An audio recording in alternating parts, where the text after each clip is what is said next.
Mukhang may exciting na development sa pinakamalaking coin ng lahat at yan po ay si Bitcoin. Sa kabila ng nakalipas na pagbaba po niya sa kalagitnaan ng mga presyong $90,000, may mga signal na pwede po siyang bumalik sa pagrampa. At ayon po yan kay CryptoQuant CEO Ki-Young Ju. Sa video na ito ay susuriin po natin ang kanyang analysis at titignan po natin kung paano po nakakaapekto ang mga galaw ng capital inflows, whale behavior at macro conditions sa market. Kung kayo po ay traders, investors o hodlers, malagang maintindihan po natin ang dynamics na ito dahil pwede po nitong baguhin ang market sentiment sa loob ng ilang araw lamang. At simulan po natin sa ating unang katanungan kung ano po ba ang ibig sabihin ng realized cap surge kay Bitcoin. Una po sa lahat, ano nga ba ang realized cap at bakit po ba mahalaga ito sa market? Sa madaling salita, ito ang total na halaga ng Bitcoin base sa presyo kung kailan huling inilipat ang coins. Parang sinusukat po natin kung saan nag-a-accumulate ang pera sa market at kung gaano po kalakas ang demand sa aktual na presyo. Ngayon, sinabi po ni Ki-Young Ju na umabot na si Bitcoin sa all-time high na $1.12 trillion realized cap kahit na bumagsak po siya mula $114,000. Ang ibig sabihin nito, kahit may pullback sa presyo, patuloy po ang pagpasok ng kapital sa market. Parang sinasabi ni Bitcoin sa atin na huwag kayong mag-alala. Marami pa ring bumibili sa akin kahit marami ang mga galaw sa short term.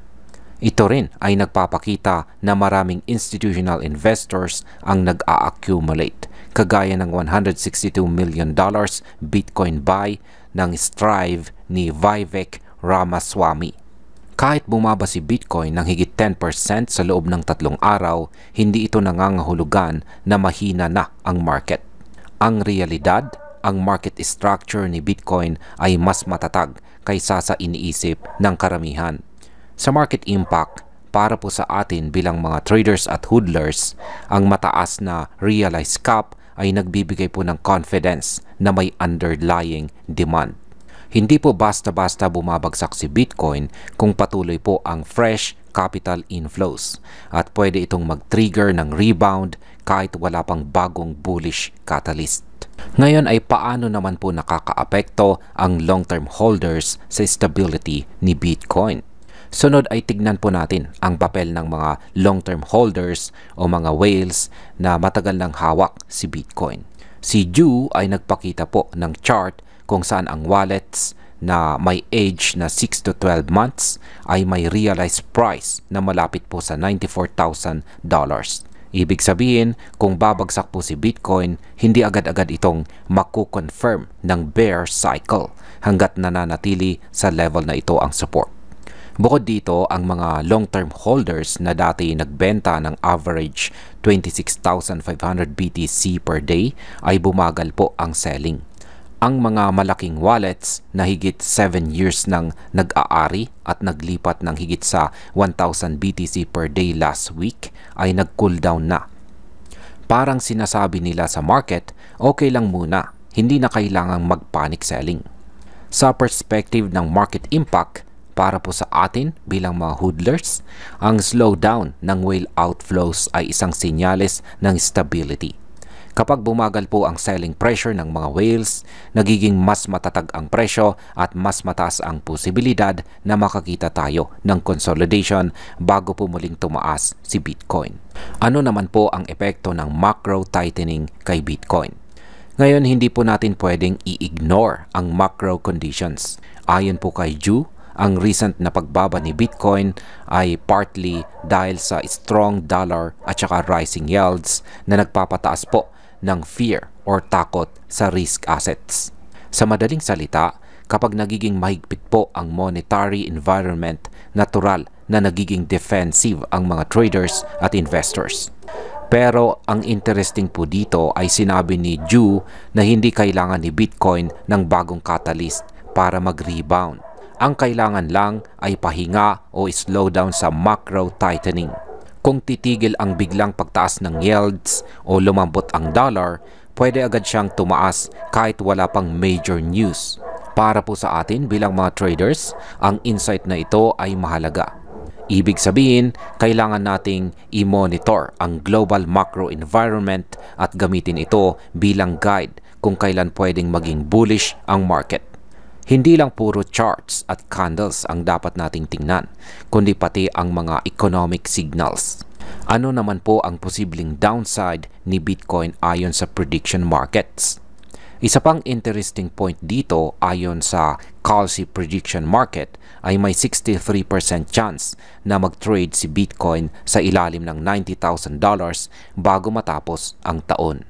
Ibig sabihin, kahit na may matatag na support at whales na hindi nagbebenta, may uncertainty pa rin sa short term. Ang data na ito ay nagpapakita ng mixed sentiment sa market. Habang may long-term bullish signal, may short-term downside risk din.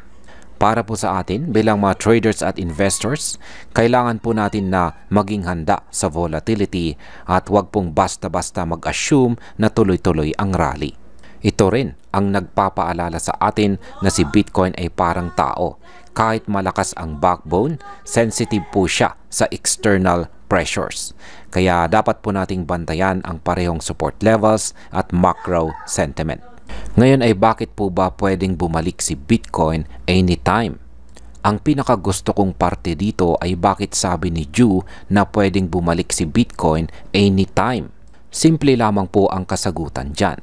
Capital is still flowing in. Ibig sabihin, patuloy pa rin po na pumapasok ang kapital. Whale selling ay bumabagal. At ang macro tightening ay pwede ring huminto. Kapag nangyari po ang tatlong ito, si Bitcoin ay may strong setup para sa rebound kahit na walang major news. Kung susuriin po natin, kahit bumaba si Bitcoin sa kalagitnaan ng $90,000, may support cluster sa $94,000. Ang mga long-term holders ay hindi po nagbenta ang karamihan at ang institutional accumulation ay nagpapatuloy. Para po sa atin, ang ibig sabihin nito ay may high probability na makakita po tayo ng bounce at hindi po agad-agad ang bear trend. Ang takeaway po dito ay hindi lang puro technical analysis ang mahalaga.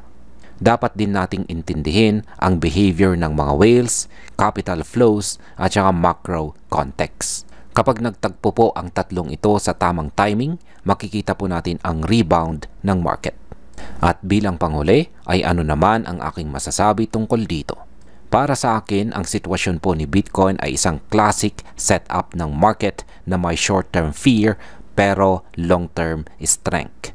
Ang realized cap surge, cooling whale outflows at institutional accumulation ay nagpapakita na solid po ang demand kahit na may macro pressure. Kung tayo po ay hodlers o traders, magandang strategy ngayon ay ang mag-observe at ang maghintay. Huwag po tayong maging overreactive sa mga dips. Si Bitcoin ay parang atleta. Kahit napapagod, may kakayahan pa ring bumangon kapag nakakita ng tamang timing at saka suporta.